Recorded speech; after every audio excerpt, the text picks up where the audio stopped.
ಉಡುಪಿಯ ವಿಡಿಯೋಕಾಂಡಕ್ಕೆ ಸಂಬಂಧಪಟ್ಟಂತೆ ಪೊಲೀಸರ ತನಿಖೆಯಲ್ಲಿ ಮಹತ್ವದ ಅಂಶಗಳು ಬೆಳಕಿಗೆ ಬರ್ತಾ ಇದೆ. ಒಂದು ಕಡೆಗೆ ಅಕ್ಯೂಸ್ಡ್ ಯುವತಿಯರು ವಿಡಿಯೋ ಮಾಡಿದ್ರ ಬಗ್ಗೆ ತಪ್ಪೊಪ್ಪಿಕೊಂಡಿರೋದ್ರ ಬಗ್ಗೆ ಮಾಹಿತಿ ನಿನ್ನೆ ಸಿಕ್ಕಿತ್ತು. ಇದರ ಮುಂದುವರೆದ ಭಾಗವಾಗಿ ಪೊಲೀಸರು ಈ ಪ್ರಕರಣಕ್ಕೆ ಸಂಬಂಧಪಟ್ಟಂತೆ ಇನ್ನಷ್ಟು ಸಾಕ್ಷ್ಯಗಳನ್ನು ಹುಡುಕಿ ಬೆಂಗಳೂರಿನತ್ತ ಮುಖ ಮಾಡಿದ್ದಾರೆ. ಉಡುಪಿಯ ಕಾಲೇಜು ವಿಡಿಯೋ ವಿವಾದ. ವಿಡಿಯೋ ಚಿತ್ರೀಕರಣ ಒಪ್ಪಿಕೊಂಡ ವಿದ್ಯಾರ್ಥಿನಿಯರು ಎಫ್ಎಸ್ಎಲ್ ವರದಿಗಾಗಿ ಕಾಯುತ್ತಿರುವ ಪೊಲೀಸರು. ಉಡುಪಿ ಖಾಸಗಿ ಕಾಲೇಜಿನ ವಿಡಿಯೋ ಪ್ರಕರಣ ಇನ್ನೂ ತಾರ್ಕಿಕ ಅಂತ್ಯಕ್ಕೆ ಬಂದಿಲ್ಲ. ತನಿಖಾಧಿಕಾರಿ ಡಿವೈಎಸ್ಪಿ ಬೆಳ್ಳಿಯಪ್ಪ ನೇತೃತ್ವದಲ್ಲಿ ಪ್ರಕರಣದ ತನಿಖೆ ಮುಂದುವರೆದಿದೆ. ಘಟನೆಗೆ ಸಂಬಂಧಪಟ್ಟ ಹಾಗೆ ಎಲ್ಲ ಆಯಾಮದಲ್ಲೂ ದಾಖಲೆಗಳನ್ನ ಹಾಗೂ ಹೇಳಿಕೆಗಳನ್ನ ತನಿಖಾಧಿಕಾರಿಗಳು ಸಂಗ್ರಹ ಮಾಡಿದ್ದಾರೆ. ಇದರ ಮಧ್ಯ ವಿಡಿಯೋ ಚಿತ್ರೀಕರಣದ ಬಗ್ಗೆ ವಿದ್ಯಾರ್ಥಿನಿಯರು ಒಪ್ಪಿಕೊಂಡಿದ್ದಾರೆ. 3 ವಿದ್ಯಾರ್ಥಿನಿಯರು ಕಾಲೇಜಿನ ಮುಂದೆ ಈಗಾಗಲೇ ತಪ್ಪು ಒಪ್ಪಿಕೊಂಡಿದ್ರು. ಕೋರ್ಟ್ನಲ್ಲಿ ನಿರೀಕ್ಷಣಾ ಜಾಮೀನು ಪಡೆಯುವ ಸಂದರ್ಭದಲ್ಲಿ ನಡೆದ ಘಟನೆಯನ್ನ ಸವಿಸ್ತಾರವಾಗಿ ವಿವರಿಸಿದ್ರು.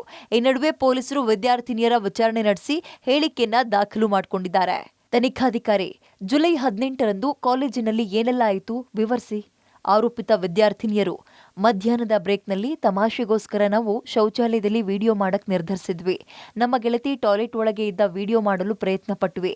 ಆಕಸ್ಮಿಕವಾಗಿ ಅದು ಆಕೆ ಗಮನಕ್ಕೆ ಬಂತು. ತನಿಖಾಧಿಕಾರಿ, ವಿಡಿಯೋ ನಿಮ್ ಬಳಿ ಇದೆಯಾ? ಆರೋಪಿತ ವಿದ್ಯಾರ್ಥಿನಿಯರು, ಇಲ್ಲ, ಹೊರಗೆ ಬಂದು ಆಕೆಯ ಸಮ್ಮುಖದಲ್ಲೇ ವಿಡಿಯೋನ ಡಿಲೀಟ್ ಮಾಡಿದ್ದೇವೆ. ಇದರ ಹಿಂದೆ ಯಾವುದೇ ದುರುದ್ದೇಶ ಇಲ್ಲ. ಫನ್ ಕಾಮಿಡಿ ಮಾಡೋದು ನಮ್ಮ ಉದ್ದೇಶ ಆಗಿತ್ತು. ಘಟನೆ ಇಷ್ಟು ದೊಡ್ಡದಾಗಿ ಚರ್ಚೆ ಆಗುತ್ತೆ ಅಂತ ನಾವು ಅಂದುಕೊಂಡೇ ಇರಲಿಲ್ಲ. ತನಿಖಾಧಿಕಾರಿ, ಚಿತ್ರೀಕರಿಸಿದ ವಿಡಿಯೋ ಫಾರ್ವರ್ಡ್ ಮಾಡಿದ್ದೀರಾ? ಆರೋಪಿತ ವಿದ್ಯಾರ್ಥಿನಿಯರು, ಇಲ್ಲ, ಆ ವಿಡಿಯೋವನ್ನ ನಾವು ಯಾರಿಗೂ ಫಾರ್ವರ್ಡ್ ಮಾಡಿಲ್ಲ. ಹೇಗಂತ ವಿದ್ಯಾರ್ಥಿನಿಯರು ಪೊಲೀಸರ ಮುಂದೆ ತಪ್ಪೊಪ್ಪಿಕೊಂಡಿದ್ದಾರೆ.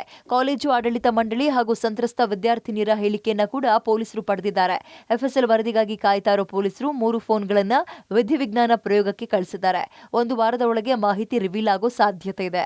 ವಿಧಿವಿಜ್ಞಾನ ಪ್ರಯೋಗಾಲಯದ ವರದಿ ಬಂದ ನಂತರ ಪೊಲೀಸರು ಮುಂದಿನ ಹೆಜ್ಜೆ ಇಡ್ತಾರೆ. ಈ ನಡುವೆ ಪ್ರತಿಭಟನೆಯ ಸಂದರ್ಭ ಹಿಂದೂ ಸಂಘಟನೆಯ ನಾಯಕರ ಮೇಲೆ ಹಾಕಿರುವ ಮೊಕದ್ದಮೆಯನ್ನ ವಾಪಸ್ ಪಡಿಬೇಕು ಅಂತ ಒತ್ತಾಯ ಕೂಡ ಕೇಳಿಬಂದಿದೆ.